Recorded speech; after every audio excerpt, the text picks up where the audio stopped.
السلام علیکم۔ امی اور دادا کی وفات کے بعد ہمارے حضور صلی اللہ علیہ وسلم بہت زیادہ پریشان رہتے تھے، دل غمگین رہتا، کسی سے بات نہ کرتے تھے۔ دادا کی وفات کے بعد ہمارے حضور کے چچا ابو طالب نے ہی ہمارے حضور کو اپنی نگرانی میں پالا۔ وہ اپنے لڑکوں سے زیادہ ہمارے حضور کا خیال رکھتے تھے۔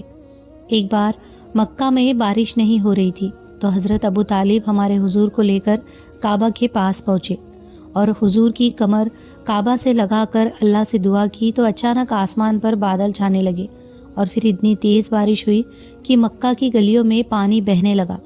حضرت ابو طالب بہت زیادہ غریب تھے، گھر میں کھانے کو نہیں ہوتا تھا، اسی لیے حضور صلی اللہ علیہ وسلم بچپن میں مکہ والوں کی بکریاں چرایا کرتے تھے تاکہ گھر میں روٹی کا انتظام ہو سکے۔ روایتوں میں آتا ہے کہ ایک دن حضور بکریاں چرا کر واپس لوٹ رہے تھے۔ امی اور دادا کی وفات کا غم اتنا زیادہ تھا کہ چہرے پر اس کے آثار نظر آتے تھے۔ ہمارے حضور پریشان بکریوں کو ہانکتے ہوئے گھر کی طرف بڑھ رہے تھے۔ پیروں میں چپل بھی نہیں تھی، صرف ایک تہبند باندھ رکھا تھا۔ تیز کڑی دھوپ تھی، گرمی کی وجہ سے چہرہ لال پڑ گیا تھا اور اسی حالت میں ہمارے حضور بکریوں کو لے کر گھر پہنچے۔ ہمارے حضور کو اکیلے ہونے کا بہت احساس رہتا تھا کہ نہ میری ماں ہے، نہ باپ ہے، نہ کوئی بھائی بہن ہے۔ یہ غم ہر وقت حضور کے دل پر ایسا سوار رہتا کہ آپ اکثر اکیلے خاموش بیٹھے رہتے، محلے کے بچوں کے ساتھ بھی نہ کھیلتے۔ حضرت ابو طالب ہمارے حضور کا پورا خیال رکھتے تھے۔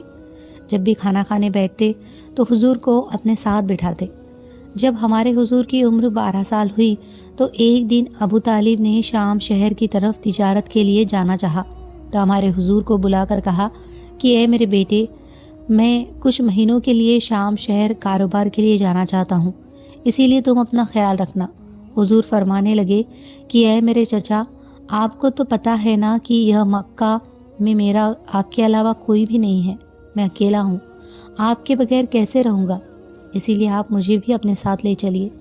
بھتیجے کی ضد اور شوق دیکھ کر حضرت ابو طالب نے کہا ٹھیک ہے بیٹا، چلو تم بھی تیار ہو جاؤ، اور پھر ابو طالب حضور صلی اللہ علیہ وسلم کو لے کر شام شہر کی طرف چل دیے۔ اس قافلے میں 100 سے زیادہ آدمی تھے۔ یہ قافلہ چلتا چلتا جب شام شہر کے قریب پہنچا تو ان قافلے والوں کو گزر عیسائیوں کے ایک بہت بڑے عالم و جادوگر کے پاس سے ہوا جس کا نام بحیرہ تھا۔ اس بحیرہ جادوگر نے شام کی طرف جانے والے راستے ہی میں ایک طرف اپنا چھوٹا سا گھر بنا رکھا تھا اور اسی میں کچھ خادموں کے ساتھ رہتا تھا، کیونکہ اس نے پڑھ رکھا تھا کہ ایک دن اسی راستے سے اس دنیا کا آخری نبی گزرے گا۔ اسی نبی کے انتظار میں بحیرہ جادوگر نے اس راستے پر اپنا گھر بنوایا اور روز صبح وہ چھت پر چڑھ کر مکہ کی طرف سے آنے والے قافلوں کو بہت غور سے دیکھتا۔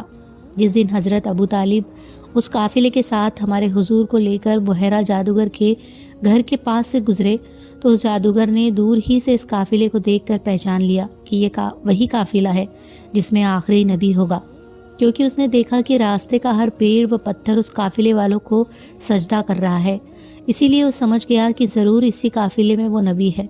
وہ جادوگر جلدی سے چھت سے نیچے اترا اور اپنے خادموں کو بلا کر کہا کہ آج ان قافلے والوں کے لیے کھانا تیار کرو، میں ان کی دعوت کروں گا۔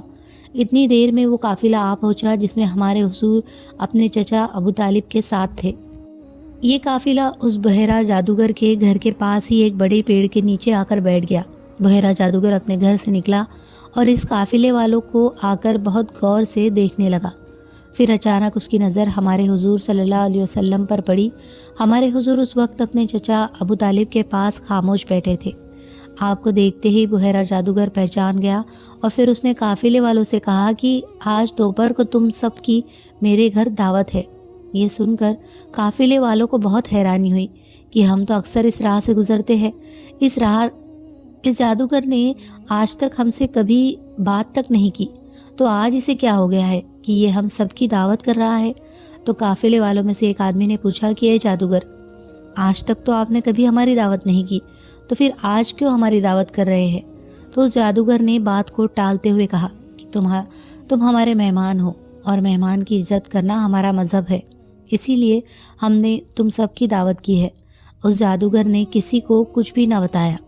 دوپہر کا وقت ہو چکا تھا، کھانا تیار تھا، قافلے والے ادھر ادھر بکھر چکے تھے تو بحیرہ جادوگر نے اپنے ایک خادم سے کہا کہ سارے قافلے والوں کو جمع کرو اور ان کے لیے کھانا لگاؤ۔ خادم نے آواز دے کر سارے قافلے والوں کو جمع کیا۔ سب اسی بڑے پیڑ کے نیچے آ کر بیٹھ گئے اور سب کے لیے کھانا لگا دیا گیا۔ بحیرہ جادوگر برابر نظریں دوڑا کر ادھر ادھر دیکھ رہا تھا، لیکن اسے حضور صلی اللہ علیہ وسلم نظر نہیں آ رہے تھے۔ تو اس نے کافی دیر بعد قافلے والوں سے پوچھا کہ تم میں سے کوئی بچا تو نہیں ہے؟ تو لوگوں نے جواب دیا کہ نہیں، ہمارے سارے لوگ موجود ہیں، لیکن ہاں ایک بچہ ہے، وہ یہاں نہیں آیا ہے۔ اس جادوگر نے پوچھا کہ وہ بچہ کہاں ہے؟ لوگوں نے بتایا کہ وہ ہمارے اونٹ چرانے گیا ہے۔ بحیرہ جادوگر نے کہا کہ تمہارا برا ہو، اور ارے میں نے اسی بچے کی وجہ سے تم سب کی دعوت کی ہے، جلدی سے جاؤ اور اس بچے کو بلا کر لاؤ۔ حضرت ابو طالب نے ایک آدمی کو بھیجا کہ جاؤ اور میرے بھتیجے کو بلا لاؤ۔ جب ہمارے حضور صلی اللہ علیہ وسلم قافلے کی طرف آ رہے تھے تو بحیرہ جادوگر دور ہی سے حضور کو بہت غور سے دیکھ رہا تھا۔ اس نے دیکھا کہ ایک بادل نے ہمارے حضور پر سایہ کر رکھا ہے، جس کی وجہ سے ہمارے حضور کو بالکل بھی دھوپ نہیں لگ رہی ہے اور ہر طرف تیز دھوپ پھیلی ہوئی ہے۔ حضور چلتے ہوئے اس پیڑ کے پاس پہنچے تو دیکھا کہ پیڑ کے سائے میں کہیں بھی جگہ نہیں بچی تھی۔ سارے قافلے والے پیڑ کے سائے میں بیٹھے ہوئے تھے۔